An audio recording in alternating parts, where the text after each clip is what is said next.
And you may have noticed there's, as we talk at the moment, there's rather an energy crisis. Yeah. And indeed, that's one of the things that is keeping you rather busy. So the first thing I want to ask you is, how do we fix this? I understand the real issue at the moment is the cost of gas, that we run a lot of our economy on that. And I appreciate this is a big topic. There's regulatory issues, etc. So I'm going to split it into two broad categories. The first is the medium to long term. How do we fix the energy crisis? Then I'll ask you for a shorter term fix.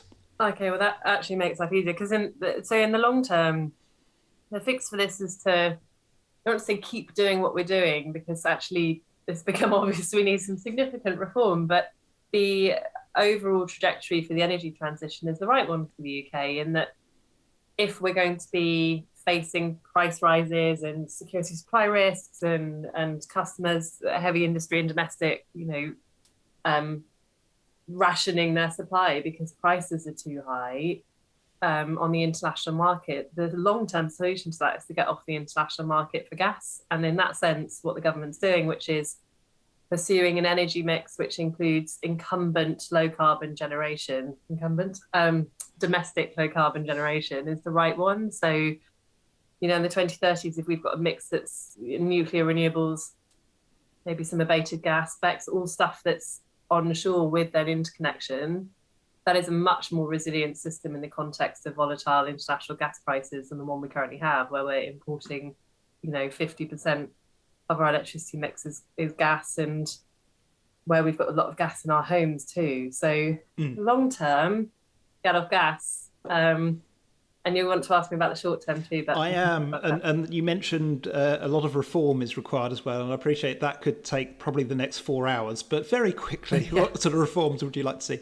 I'm also clearly not feeling very coherent this afternoon. It's good news to you. In terms of reform, look, the thing that gets overlooked all the time in energy policy is the retail market.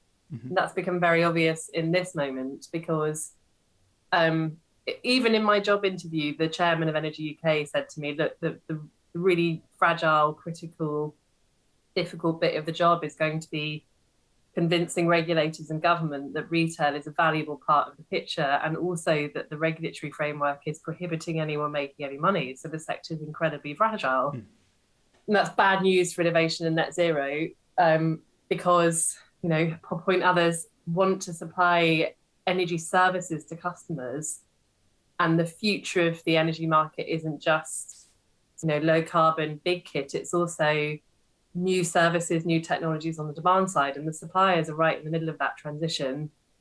And so if they can't innovate, let alone make money in normal times, that's a real problem. So the really big immediate reform has to be to have a look at the retail market from top to bottom. People want to talk about the price cap, but that's just kind of one piece of a much bigger puzzle for retail. So that's the first thing.